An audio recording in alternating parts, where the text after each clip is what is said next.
Welcome to Death and Aliens, an in-depth look at horror and sci-fi TV from two friends who vaguely know what they're doing. I'm MK. And I'm Courtney. This filter makes me feel seductive. Ooh, this filter makes me feel like I look less dead than I There's that. You know, we are making it. Hashtag making it. Hashtag making it. How have you been making it? I have not, but I am here. It's been, no, the way I'm making it, I just keep buying things I don't need. That's how I'm making it. So I signed up for this new box. I think I am currently subscribed to like 5 boxes now. Good. No self-control. No. And I'm working a lot of hours, so money that I'm not spending. Now I'm just buying random things I don't need. So this one that I just recently signed up for because of Sinisterhood, which is a really great podcast if you haven't listened to it. It is called Smartass and Sass. Okay, that is me. I got these cards that are spiritual AF inspiration cards. And I've just opened them before we got on the podcast, so I haven't seen them yet. My God. So if I just pull one, this is perfect. So this is our motto today for this episode. I can't wait. Stop saying yes to shit you hate. And it gave me a little stand, so I'm going to put our little stand right here. Stop saying yes to shit you hate. Yeah, so that's our motto. It'll be in the background. I love it because I hate everyone lately. So I keep just saying no to all of them. So it makes sense. It does make sense. Yeah, so otherwise though, just buying stuff. Sadly I've not been to a show since we've last spoken. I know that's a little strange, but a little sad. I just worked a lot of hours, like 1,000. Yeah. Roughly. I also worked a lot. Yeah. Like a lot. Yeah. Way more than I usually do. Me too. I feel that. I'm back to like almost holiday hours. Oh. Yeah. Well, I mean, I worked 4 days in a row at the theater, which is rare. Tara and Pam are both on vacation, so it was down to just me and Emily and Laura at the theater, so I had a lot more shifts, which my very, very empty wallet is happy about. Yeah. My very, very empty bed is not. Yeah, you can sign up for some random boxes that you don't need. With the $1.04 in my bank account, I think not. Yes. The used book subscription that I've signed up for, it's like $15 a month for $4. Yes, but literally $1 in my bank account. Yeah. I try not to look at my bank account a lot. My problem is I went on a spree of not looking at my bank account and just pretending that I had money. What did I say to Teresa last night? I said, my problem is I get paid at a private school, but I spend money like I go to work at a public school. Yeah, you spend money like you go to a private school. That's what it is. It's not a good thing. It's okay. I'm doing okay with the money. I'm not rich. Let me start there. I'm not a rich person. But I also have more than $1 in my bank account. So make it. And I've been working like 18, 19 hours at the bar. And last week I worked like 30. And it was in 3 days. So I worked like 50 hours in 3 days. And I haven't recovered yet. That's fair. This week I will get paid for the musical. So. Oh, good. It's about time. Yeah. Have I ever mentioned that I hate the business manager at my job? Because if I haven't, I've mentioned it to Courtney plenty of times off air. Plenty. Yes, I am familiar with it. I got an email today that says I will be getting paid on Thursday. So, ooh, la la. I will not be that. I mean, I will still not be rich, but I will not be dying. Right. But yeah, no, other than work, like, because we recorded on Wednesday and then I worked Thursday, Friday, Saturday, Sunday, and now it's Monday. So like, yeah, I worked Thursday, Friday, Saturday, and then I slept all day Sunday because, actually I didn't, but I had to find Sadie a dog sitter. So I did that a lot in between my naps. Right. So, nothing So exciting. just work. We don't have the rights to that song. I We did apologize. not. We didn't sing it at all. You didn't hear anything. Nothing. You heard nothing. Speaking of nothing. I think that's the one. No, I don't know. I don't know. This episode of Stargate for our Sci-Fi Sunday. Transitions, not my thing today. Not today. No. It's okay. I tried to order Wendy's today and literally couldn't say the words junior bacon cheeseburger. So like it happens. Fine. It's fine. This episode of Stargate SG-1 was season 1, episode 8 in broadcast order. I'm done with whatever the DVD order is. It was called Brief Candle, which I read the title and I just immediately went, out, Brief Candle. It is, in fact, an allusion to the tomorrow and tomorrow and tomorrow speech from Macbeth, which I didn't get that. I had to do that speech in high school. I knew the speech. I didn't read the title though either. So the speech tomorrow and tomorrow and tomorrow right. about life being like a brief candle that is out fits exactly perfectly into this absolutely. episode. It absolutely does. And I did not connect those two things. That is fine. Good. That is genius. Again, with the writing. Yes. It was written 7.4 stars. Written. Really? Rated. I liked this episode. I didn't like it as much as last week's, to be fair. Like I liked the Knox better. But the Knox was like 8.1, right? Yeah, I would have at least put this above 7.5. Like probably 7.6, 7.7. I would go 7.8. I liked this episode. I thought it was well written, and I have a lot of things to say about it. Yeah.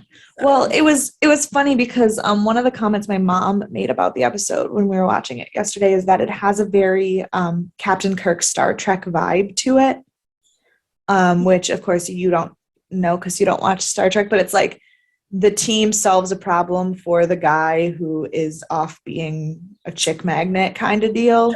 Gotcha. Which makes sense because our returning teleplay writer was the one who wrote for Star Trek. So that does make sense. That makes sense. Yep. My aunt, I think I said this last week that Aunt Karen really loves this show. Yeah. Yeah. She called yesterday. She was like, so can we watch Stargate today? I was like, yeah, because we have to record tomorrow. And she was like, oh, good. I'm ready. Because I'm making her wait to watch it as we record. It came out on the 19th of September, 1997. The top song that day was Honey by Mariah Carey, which I do not know because I hate Mariah Carey. But I can understand that. I don't hate her, but I don't think you're wrong for hating her. And I do know that song, but I have completely forgotten that it existed. So you just said it. So it was actually like the number 1 selling song of the year that year, which I think is dumb. But anyway. That was Mariah's real big time. Yeah. Late 90s, early 2000s. The top movie of the week was, again, one I've never seen. But it was called The Game. I know this one. I've watched it. It's amazing. I was going to say, it's a David Fincher thriller starring Michael Douglas and Sean Penn. So, like, I should love it. Everything about that sentence means it's right up my alley, but I've never seen it. So let me give you some outside perspective. Okay. So I hadn't seen it until last year before. I don't know time. Recently. But I knew about it a long time ago. And for those of you who are true crime people like us, I don't know if you watched the new Unsolved Mysteries, but not yet. One of the Ray Rivera, the very first case they talked about, references this. So then I went down a rabbit hole, as I do. Of course. And I knew everything that happened in this movie and still was shocked when I watched it. Like, I knew the ending, and it still caught me off guard. Like, oh my gosh. I'm obsessed with such a good film. David Fincher is like one of the best directors. I think this is the only thing I've seen by him. I don't recognize him as like a director I'm used to. That doesn't mean I haven't seen anything by him. Right. Let's see. What has he done that you would know? Well, the game should be number one for the next like 3 years. I'm sure yes. not, but it should be. Obviously, because I'm an idiot. I don't know why this didn't pop into my brain. First of all, he did 7. Which I watched 1,000 years ago, which means I know nothing about it anymore. He did Gone Girl. I know that one. Yeah, and then Gone Girl, which, okay, to be fair, I adored the movie Gone Girl, but I wish I had watched it before I read the book because the book was so much better. I agree. I love Gillian Flynn, her writing style. Yeah. So if you've read books, I got some recommendations. Then he also did Zodiac. And which I haven't watched. He did fucking Fight Club. Which I also haven't watched. But I have the book. But we're talking like Seven and Zodiac and Fight Club. This is David Fincher. Like, he's not a nobody. So I've seen Seven, and I don't remember it because it was 1,000 years ago. I've not seen Zodiac. I was gonna watch Zodiac, and then I couldn't find it streaming anywhere last year. So I didn't watch it. And Fight Club I haven't seen because I have the book and I want to finish it. Fair. So. But no, he's pretty dope. All right, we can keep him around. Yeah, love David Fincher. Mm-hmm. There were 2 events that I wrote about on this day. Unfortunately, once again, they're both sad because apparently Thursdays in 1997 were rough days. And every day of the week I have are always bad days. There's just every day's bad. Maybe there's just everything's a bad day. Everything's bad. The Gwelb El Kabir massacre happened on this day. It was the Gwelb El Kabir. It's a massacre in Algeria. And the reason it's important is because it's one of the 13 massacres in Algeria in the year 1997 that killed more than 50 people. Jesus Christ. It was a year. 97 was a rough year in Algeria. Apparently. There was a new government regime and a religious militant group that did not like the government, and it was a bad year. Right. But yeah, so there were 13 massacres that killed over 50 people just in Algeria. It is just wild. In 1997. Pray for Algeria. I know that was like 25 years ago, but still. Right. I'm probably still recovering. That's rough. That's a lot. Yeah. So one of them happened this day. Yeah. Also, it was the day that Rich Mullins died. And Rich Mullins, most people probably have no idea who this man is. Heard of him?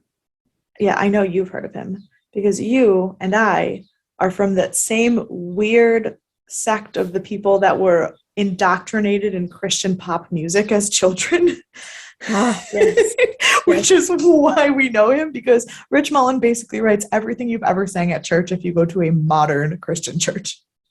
Gotcha. Yes. This all makes sense now. Yes. I was like, I'm going to write about this because I remember I know that name, but also it's one of those things where I know that name. I don't think anyone else knows that name. I was like, I recognize that name, but I can't place. I was like, I think he does music. That was where my brain went. Yes. So Rich Mullins has written like all of the Christian contemporary music from the 90s and like 80s and 90s. So yeah, so that's why we recognized that. Right. There are the 2 people in the world who know him. Yes. He died in a car accident. It was very tragic. It was very tragic. The episode was directed by Mario Azzopardi. He is our first returning director. He directed the pilot, the super long one. Okay. 1,000 years long, yep. Yes. The teleplay was written by Catherine Powers, who is returning, who wrote the one with Sam that was ranked as the worst episode of the show ever. Yeah. But the story was written by a man named Stephen Barnes. This is the only episode he wrote. He wrote for shows like The Outer Limits and Baywatch. He has very, very few credits. I think like 13 total credits. All right. But he is a fascinating human. He is a certified hypnotherapist. Ooh. He's also a martial artist in probably 9 different martial art styles with like high levels of degree in all of them. I didn't even make it to the like brown belt of the one martial arts I did. Yeah. Wow. And this is word for word his bio on IMDb, the final paragraph of it, because I have never been more intrigued by anything, because clearly this man wrote it himself. Steve lives in Longview, Washington with his wife, Tananavie Dew. That's her name. Sure. And his daughter, Lauren, born March 16th, 1986. And with a dog, an assortment of cats, and a house full of tame, invisible tyrannosaurs. That is a choice, and I love him for it. Right? I was like, I don't even need to know who you are. I'm obsessed with you. I am a fan. I'm a fan of you. Thank you. So yes, that is Steve Barnes, but not the one from Celino and Barnes, the lawyers. A different Steve Barnes. Okay, good to know. Good to know. Steve Barnes from the lawyer Barnes, I think, is dead. Well, that is. Did he die? Yes, he did die. He died in a parasailing accident or something. Oh, was this the one who died in the parasailing accident in the South? I don't think so. I don't know. I don't know where he died. He's from Buffalo. I don't know where he died. Okay. Probably not the same guy then. There's someone who died from parasailing accident in like Louisiana. I don't. Maybe Steve was hanging out in Louisiana. I don't know. My grandma used to be his dental hygienist. We have one guest star. Her name is Bobby Phillips. She has like no credits also. Her longest role was in the show The Cape from the 90s in 1996. But her best known role was in a movie called The Gandhi Murders, which I believe was filmed in India, not even in America. She was in one episode of Boy Meets World, though. Maybe that's why I recognized her, because I was like, I definitely recognize her. I have no idea who she is. She left Hollywood in 2003 so that her husband could become a professional surfer and she could follow him traveling the world and rescuing animals, because, like, why the fuck not? And she returned in 2014, but really still hasn't done a ton. She was voted as, like, one of the most beautiful faces in the world. Like, she's, like, got awards for just being absolutely gorgeous. Because she's stunning. She is. Like, nothing going on. Interesting. Look, maybe that's the way to be. Yeah, just pretty and saving animals. Saving animals. The dream. Yeah. My dream. Actually, quite literally, to be pretty and save animals is quite literally my dream. Right. The blurb of this episode says, O'Neill begins to age at an alarming rate of 10 years a day, and the SG team can't stop it. Very matter of fact. I love Netflix is killing it with the bios for this show. This is your birthday. That's what I think every time you read it. It's like, you know, on The Office when they do the birthday party and there's the banner that just says, "This is your birthday." Yes. Oh, yes. So that's what it's just so matter of fact. So that's how I like think about it when you read the Netflix. I love it. And just the way Teal'c talks. Yes. Yeah. Yes. So we start in a temple, and this guy is praying when the gate suddenly opens, and he freaks out. The Daniel's like, well, it looks like a Greek temple, but I don't recognize the god that is in there. And then they just hear screaming. So they follow the screaming, and a woman is just like giving birth in the middle of the temple. Yep. And she's like, we're not going to make it back to the village. We need to have this baby. And they all, like, super fucking sexistly look at Sam like she's going to know how to deliver a baby. And she's like, what the fuck do you want me to do about it? She's like, I 0% know anything about this. She's also like, Jack has had kids. That's what my note, the only note I put, like, for my own brain was, Jack, you're the only parent there. Right. So, But then, because of course he fucking does, I have a lot of notes about the way that they conveniently have shit happen in this episode. Like the amount of convenient bullshit in this episode is a little high. Daniel just happens to have made friends with a midwife in an ancient archaeological dig one time and have delivered a baby, and so now he's going to do it again, because why the fuck not? I was like, of course Daniel knows exactly what he's doing. Yeah. So Daniel delivers the baby, and then about 42 seconds after giving birth, mom is just like walking around with her child. I know. I was like, she would absolutely not recover that quickly. And Sam is like, I don't think you should be up, ma'am. Right. I was like, I have never given birth, but I don't think that the recovery time is quite that short. Right. I do know people who have given birth. And he has this little birthmark that they're like super proud of. And then they're like, and we're going to name him Danelle after you delivering the baby. Like, that's adorable.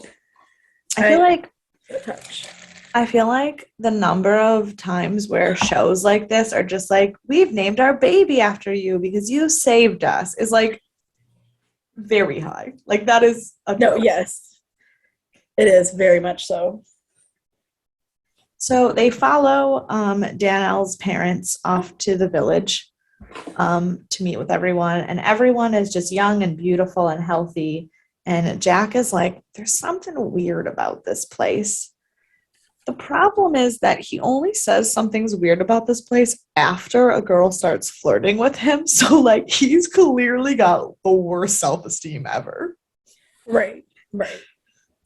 I thought that was weird because I thought we went back in time. And I realized that is not the case, because then I was like, can the Stargate go back in time? I thought we just traveled through space to different planets. And then I realized that it was not. But I was very confused for about half of this episode, whether or not we went through time or just space. No, we just went to a different planet where the culture is not as evolved. Right. Yes. I think I put a note that says basically that somewhere in my notes.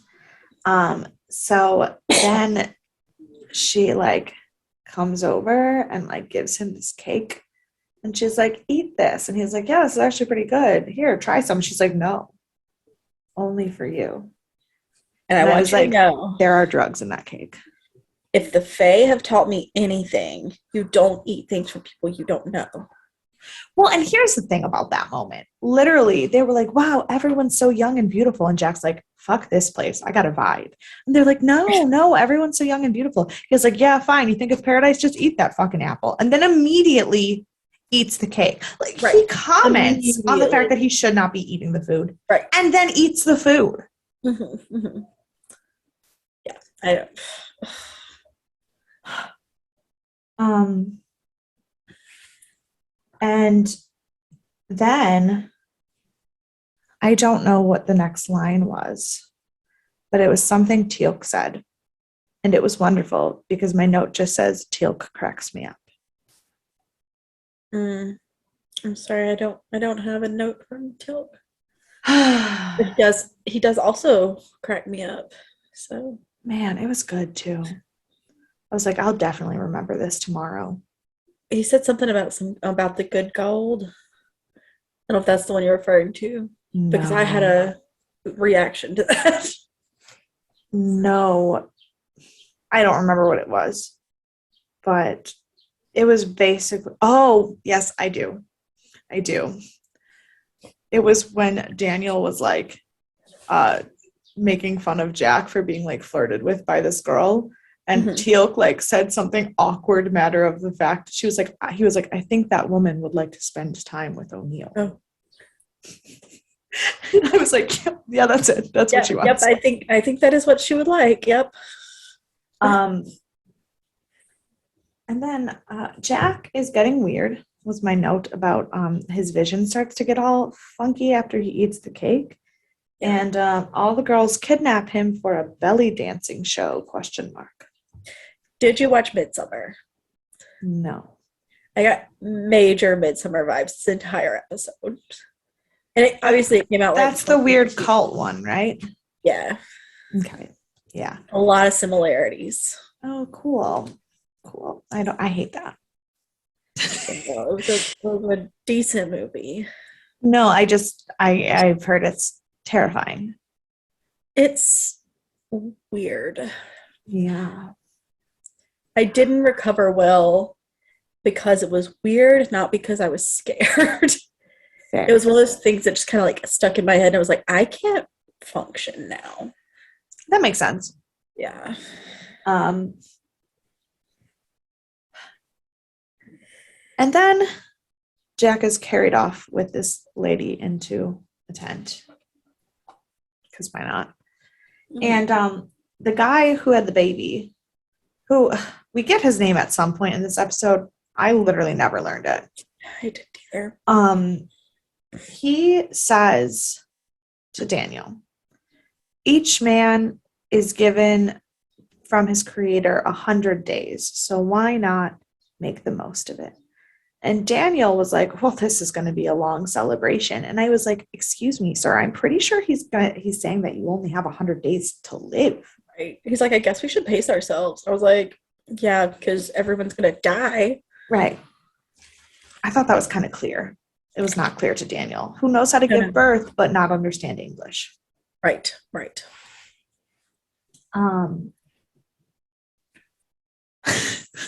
My next note says Jack is getting laid and then is like, wait, what the fuck? And the chick is passed out. My next note says, did everyone just die? Yeah. So Jack is getting laid and then he like wakes up and is like, whoa, what the fuck? How did I get here? And then next thing you know, everyone is passed out. Right. Yes. And I didn't age well when I finished this episode, but I did say I wanted a non-dangerous sleeping disease. I learned I do not. But at the time, it sounded really nice to just party for 100 days and sleep when you're not. And where you like have to sleep for like 12 hours. But yeah. Then I learned that I didn't actually want that. No, especially when you get to the end of the episode and you figure out like how it's working and everything. And like, It's not, I don't want this sleeping disease. I was just really tired yesterday when I was watching it.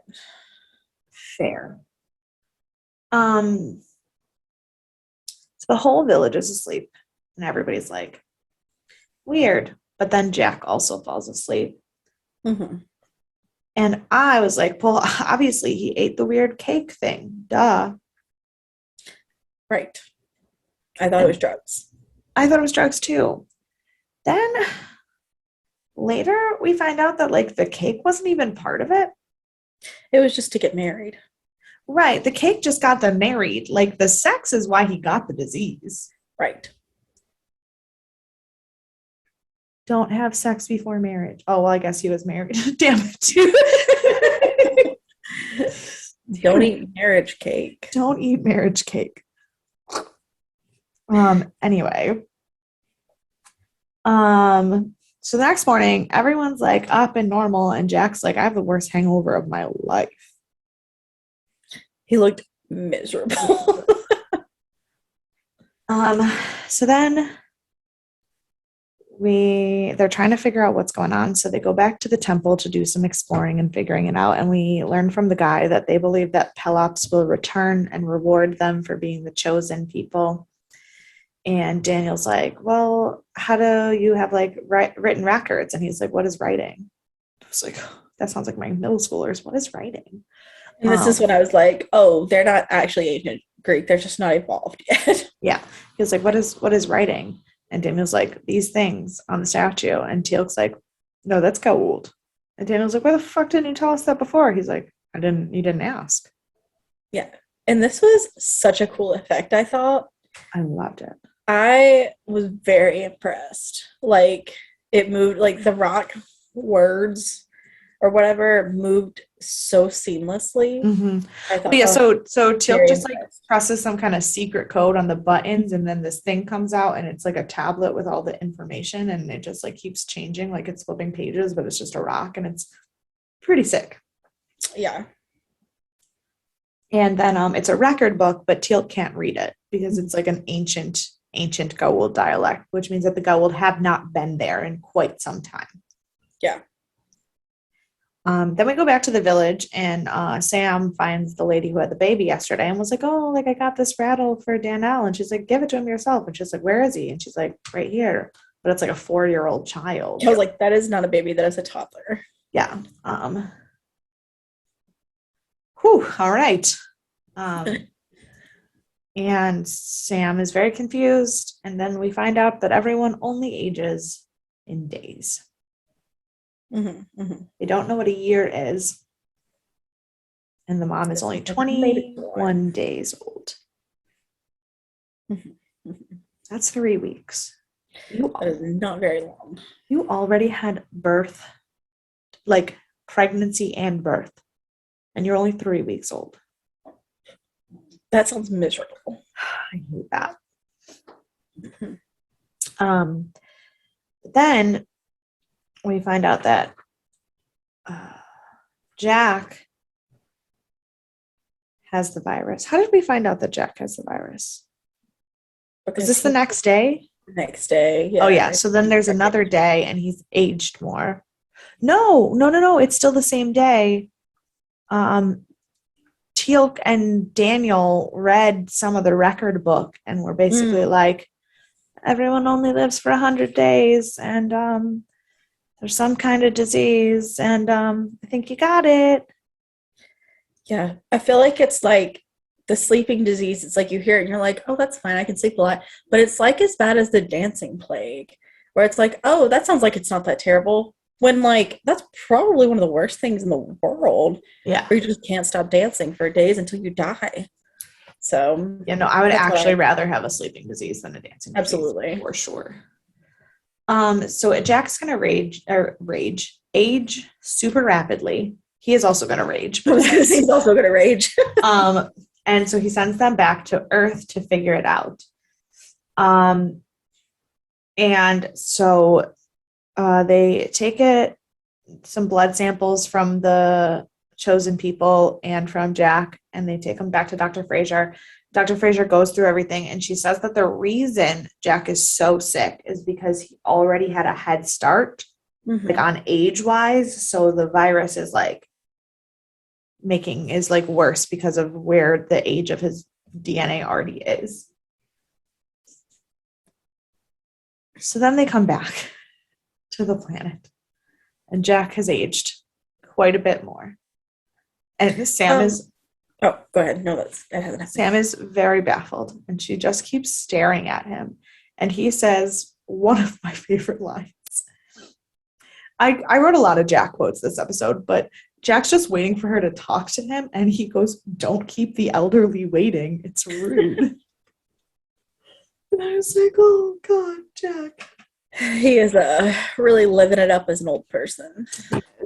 And Sam's like, okay, so we did some research, and fun fact, you're going to die in 2 weeks.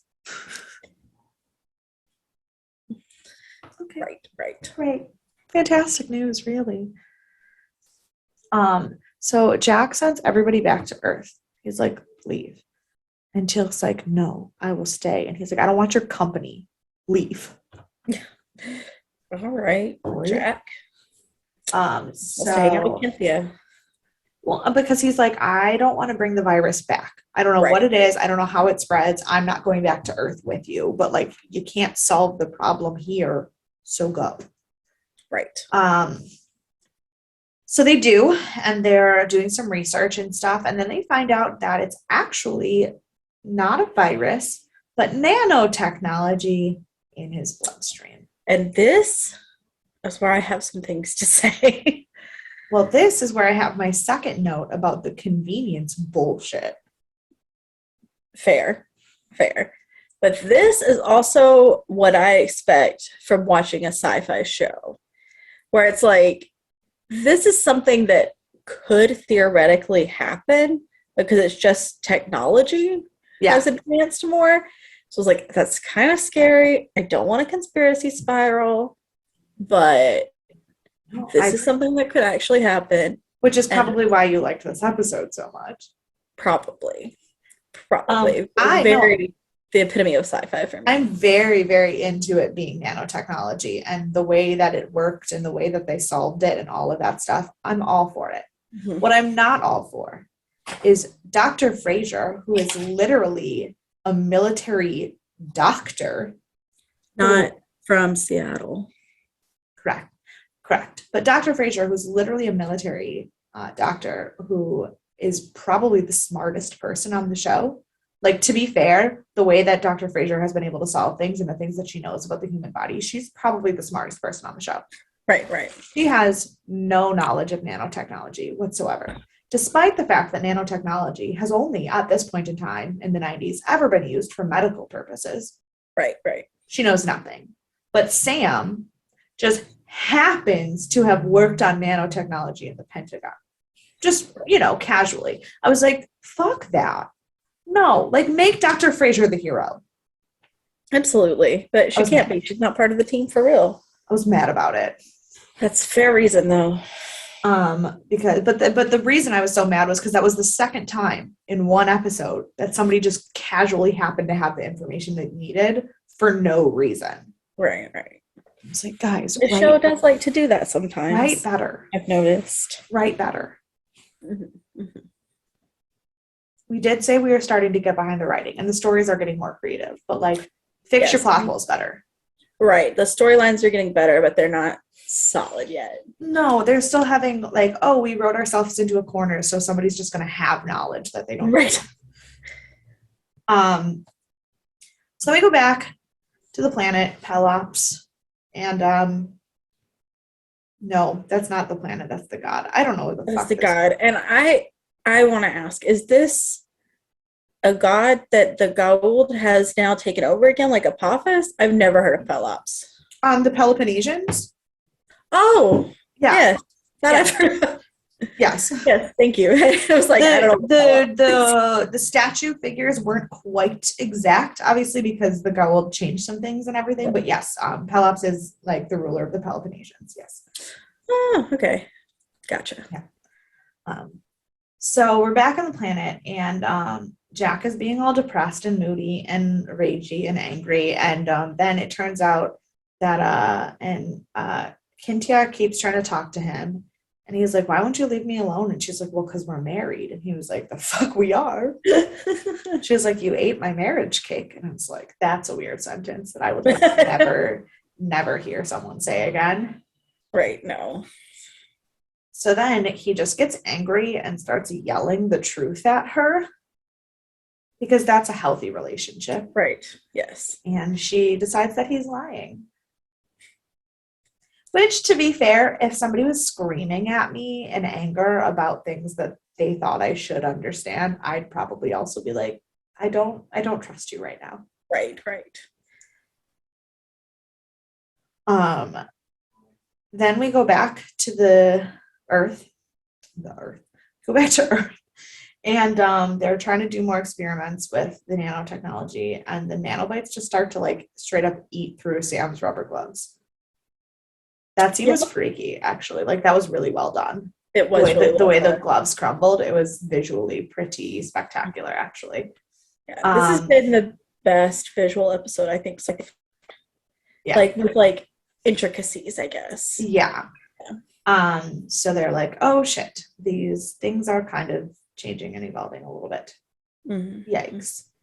Then we go back to the planet, and Jack is like got his notebook out. He's gonna like try to write goodbye letters to all of his friends, but he like can't bring himself to do it, and it's so sad. Mm-hmm. And then the guy with the baby, I just wrote him the guy with the baby, I don't know what his name is. He comes in, and he's like, I like that he believes that Jack's telling the truth, and he's like really hurt. But then there's this like beautiful moment where Jack's like, if you did have more than 100 days, what would you do? And he like basically like outlines the whole purpose of human life, to share love and knowledge. And it's just like so gorgeous and heartbreaking and wonderful. And then like Jack is just sitting alone in the temple, and Kinti is like, why won't you like come back to the village? Like, you're wasting your time. And he said, I don't think reflecting on my life or trying to figure out how to get the rest of it back is a waste. And I was like, this is Very sad. like this whole like sequence between Jack and the baby Cynthia. guy, and then also between Cynthia, like everything that he was saying about life. I was like, It was very sad, but like, I mean, this is the 8th episode, so obviously we knew he was gonna make it, but still. no, it was, I didn't think he was gonna die. I just like the powerfulness of the words he was saying. Yeah. Like I was like, But I'm just thinking, like, if you didn't know, like, if you thought that this was gonna be a 10-episode season, or like maybe they did a midwinter break, like, and you had no idea the show was going farther, I don't know if I would have been shocked if he died, if it was like one of the last episodes. yeah, it was in September on network television, and he was Richard Dean Anderson. So I don't think I would have thought he was gonna die. That's fair. That's fair. Like just but then Jack is angry about dying, and he thinks that Cynthia should be too. Right. Like, and he's like, aren't you like angry that everything you know is a lie, and that this is like your life and that's all you have? And she's like, but like this is all we have, so why not just enjoy what we do have and like try to be happy and like prosperous in the time that we're given? And I was like, damn, in 37 days this woman has learned shit that people don't learn in 57 years on Earth. Yeah.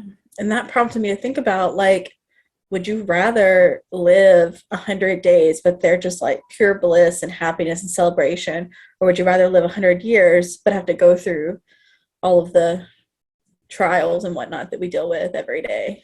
I would definitely still rather go through trials, because I think pain is part of life. I agree. That was also my answer. Yeah, like I think pain is, there's beauty in pain, that, and like I think that you can't, as blissful as their lives seem, you can't appreciate true bliss unless you've also lived through pain. That is exactly what I said. But you did make it sound really nice for a second. Oh, thanks. Thanks. I try. Yeah. I'm like a writer or something. Oh, look at you. So then we go back to Earth, and General Hammond is like, by the way, get these fucking nanobots out of my fucking place. We're done. It's too dangerous. I don't want them here. And everybody's throwing a fit, and they're like, what about Jack? And General Hammond, this is where the military stuff comes in. And I do like the military stuff in the show, but General Hammond's like, listen, Colonel O'Neill is one of the best men I have ever worked with. He will be a great loss to the United States and to the military, and especially to every person in this room. But at the end of the day, I know that he is a military man, and that he would make the same decision about himself that I am making about him right now. So get the fuck over it. Do your job. And so the team records goodbye messages to Jack. And they're very sad. Except for the really only Teal'c is sad. I know. And I was like, do they have FaceTime? Like, oh, what's happening? So sorry. My it's not happening on your end, just on my end. My Zoom went away because my mom called me. Oh, I was like, nothing happened. It scared me. It went away. I had to bring it back. Everything's fine. Perfect. So yeah, I got FaceTime at first, and I was like, do they know what year it is? I don't think we had FaceTime in 1997. We didn't, but it was just a video message, because then he was fast forwarding and rewinding it, so you realized he could not actually respond. Right. So then all of the people of the village come to the temple, and they like leave food offerings, and they're trying to like ask Pelops for help for Jack. And Jack throws a fit, and he's like, this dude isn't even fucking real. It's not a god. You are slaves. And the word slaves is triggering. Yes, they do not care for that. Right. But here's also the thing, like, how do they know what that is? Like, they don't know what writing is. Right. How do they know what slaves are? Right. That is a very valid question. I'm not sure how they know what anything is when they're only alive for 100 days. Like, Right. Aside But from like, nature things yeah. like being alive type stuff. So then they get upset that they are slaves and they decide to tear down the statue and nothing happens. Not a So, thing. so they're like, oh shit, it wasn't real. It's like when you stay up all night waiting for Santa to come to give you presents and then nothing ever happens. Well, I hope kids don't listen to this podcast. I hope they don't listen to this podcast anyways, Yeah, but children should not be listening to this podcast to begin with. true. So the only time I ever stayed up to try to see Santa sneak into the house, I stayed up all night. And I slept like on the couch in front of the tree. But then I was probably like 8, 9. The tree fell down. Like the base had been like wobbly and it like cracked or something and it just like toppled over. And I was so afraid my parents were gonna think I did it that I just like ran back upstairs and then in the morning like pretended I was like, oh my god, how did the tree fall down? It's because you live in a haunted house. I didn't live in this house then. How long have you lived in that house? We moved here in 2006. Oh, for some reason I thought you just lived there your whole life. No, we moved here right before high school. I was mad at my parents because I was like, you took me out of my neighborhood, you took me out of my school. I have to go to an all-girls high school and I'm gonna hate everyone, I'm gonna hate everything, and you guys don't even love me. Drama much? Correct.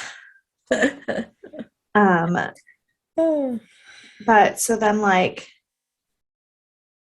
what did I So they pulled down the statue and nothing happened. yeah, and no, I was trying to figure out, my note says even when he's dying, Jack is inspiring them, and I'm trying to figure out what the fuck I was talking about. I mean, basically from now until the end, he was inspirational. So like That's true. But so Jack and Kentia go on a walk and they're like having beautiful conversations about stars and life and love and beauty. And then they're like, oh, this night is so beautiful. And then they're like, this night. that was like spot on impression, basically. Yeah. Really good. Because it's nighttime and it hasn't affected them. They're awake and they can't figure out why. So then they walk back to the village and it's midday and everyone is still asleep. And they're like, the fuck, what happened? What changed? And light bulb, obviously, somehow being the dumbest person on the team, Jack's the only one to figure anything out. Jack figures out that the only change is that the statue fell over. So there's something going on with the statue.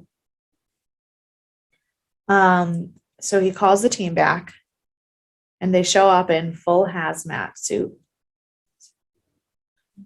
And they don't know what to do because Jack looks like he's 97 years old.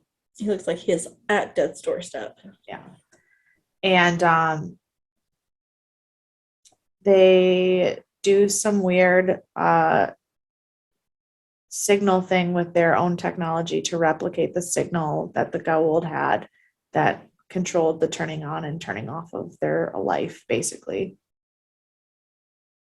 Yeah. And when they did this, it also, like, I don't know, turned all the nanobots off. Like, I'm not 100% sure how the tech on this shit worked. They're like, here's a little thing that has frequencies and it turns on to wake you up in the morning and it turns off to make you go to sleep at night. And that is how that works. But now we're just going to wake you up, everybody up permanently. And also all of the nano things are turned off. Right. Well, I don't think the nano turns off when they go to sleep. I think that it's what sends the signal to their brain what to do. So when it turns that off, they can act. Yeah, no. But I'm saying, like, when they woke everybody up today with Sam, whatever she had jerry rigged, it also like turned all the nanotech off. Right. Like, I don't quite understand the science of their fix. I don't understand that. So they all wake up and everybody's healed. And then again, Deus Ex Machina, because why not have it 4 times in an episode? The nanobots didn't actually age Jack. They just made him look older because they didn't know what to do with his bloodstream already being old. That doesn't make any fucking sense. It does not. I did not follow that. 0% of their solution made sense. Right. Like, I'm all for them having had a solution. I got none of it. Yeah. Yeah. So they're like, don't worry, it just simulated age and you'll be fine in 2 weeks. Okay. Alrighty then. So then the team says, or Jack says that they won't stay there, but the team will come back every once in a while just to make sure that the Gwelb don't get wind of their experiment failing and take over this planet again. And then there's the most beautiful conversation where Kintia's like, will you think about me? And he's like, yeah. In all of my days, she's like, in all thousands of them, he said yes. And she said, that is almost forever. I know. Oh, I melted like a little tiny Olaf in the summer. It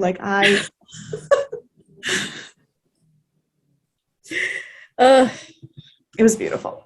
It was beautiful. I am absolutely glad that Jack is not going to stay married to Kintia in this weird Peloponnesian village, but also I will desperately miss her naive, beautiful look at life. No, she was such a sweetheart. What a gem. It's okay though. So, what are your final thoughts? Well, I know I said this last week, but Richard Dean Anderson did really well at playing an old man, so he literally can play any role he wants. That's what I've decided. Yeah. I know I already said, but this felt more like true sci-fi because it wasn't just aliens. It wasn't things that felt like a little bit of magical. It was like straight technology. Yeah. Reason everything happened, and so that was cool. So I like the writing. I like the story. I like that it sent me down a little bit of a conspiracy spiral. So I'm on board. That's where I'm at. I love it. I think that I agree with it being lower rated than the Knox purely because I think there was too many convenient fixes. I liked the story. The dialogue was stunning. I really, really liked it. Teal'c was especially funny. There was even one moment where Teal'c said something and Jack yelled at him for telling a joke and he goes, my words were not meant to be humorous. And I was like, yes. All of that, yes. I agree it should be lower than the Knox, but I think it should be higher than most of the other ones. That's fair. I just don't know how I feel about the quick fixes. And the thing is, if there was one, I don't think I'd be upset. It's just that there was so many in one episode that it was very obvious how many. I mean, I think that's part of them figuring out what they're doing. Besides that, it was the Star Trek director that directed this one. Is that right? Yeah. The writer who wrote what was deemed the worst episode of the show ever. Right. So did the teleplay for this. I think one thing with this, in particular, these quick fixes, is he probably has already written a lot of the director was a guy. I was like, the director was a guy. No, the director was a guy. The story was a guy, but the teleplay, the one who wrote for Star Wars, who did this, it was a woman. Right. Sorry, I got my director and writer mixed up. That's okay. So I think she's probably written a lot of sci-fi stuff, and so by this time, I don't know when Star Trek came out, but I think it was that way before now. Yes. And so I was like, I know that much, but so she's probably gotten to where most technology she discusses is already been fleshed out. So doing with it being so early in the show, she didn't give it the lead up it needed. She just was like, oh, it wasn't even the tech. I think it was the characters who just have random backstory that we've never heard before, but that conveniently fits into the tech. That's the thing that bothers me. And granted, we don't have a lot of backstory for these characters at all, which makes it hard. But it's how many times can you just be like, oh yeah, that one time that I randomly did this and I learned that skill? It's like a little too convenient. No, I definitely agree with that. And I think it has a lot to do with it being early in the show and that they haven't given us the backstories yet. So they So still they have the have ability to just throw shit at right. us, which I And hate. so I assume that by like end of the season at the latest, they'll have like straightened that out a lot. Maybe early next I season. hope. Or you know what, season 10, they could just be like, oh yeah, remember that one time that something happened that we'd never heard about before? You know, they could. They could. Who Uh, knows?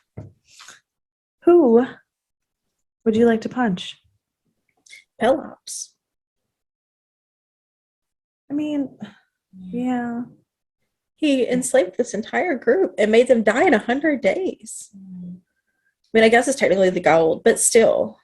Yeah. Um, I think, and this is a rare thing for me. I think I'm gonna punch Teal'c. How dare Now, you? hear me out. Hear me out.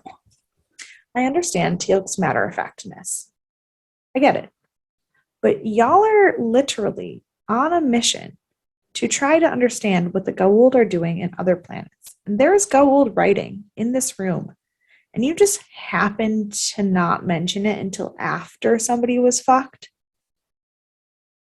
That's fair. That's fair. Like if you had just said what it was and opened the statue before and figured out that Jack could not have sex with this lady, this whole thing would not have happened. Very true. Very true. So while I like usually give Teal'c a pass for naivety to culture, it's quite literally your only mission. Right. And this is also like, this is his culture more. Like, he's more familiar with gold than anyone else. So, like, that's fair. So unfortunately, Teal'c, this is definitely the first time and maybe the last time, but like definitely gonna be him today. Oh, what a bummer. But I get it. Yeah. How about your MVP? Cynthia. That's fair. Mine is Jack, but only because of the lessons that he learns in the beautiful heart. But like Kintia is obviously like the inciting incident. Right. She was the best, and we're probably never going to see her again, I assume. So I was like, this is my one chance to pick her as my MVP. Beautiful. Absolutely beautiful. Predictions for next week. Go to a planet, go to a planet, something bad's gonna happen. They're gonna find some tech and then they're gonna move on. Right. 100%. Perfect. That is it. Yeah, well, that is the 8th episode of Stargate and Sci-Fi Sundays. It is going well. We're definitely starting to pick up in the like feeling things toward the characters part of it. Like I don't think that I'd be all mopey and lovey about Jack's feelings if this was 8 episodes ago. Oh no. Right, like but if you have feelings about Jack's feelings, because everyone should have feelings about Jack's feelings, you can contact us at deathandaliens@gmail.com or on any social media at Death and Aliens. You can follow me on all of the socials at EMKAY_superstar. And you can follow me at CECloud13. And we will see you guys later this week for our next Thriller Thursday. Bye.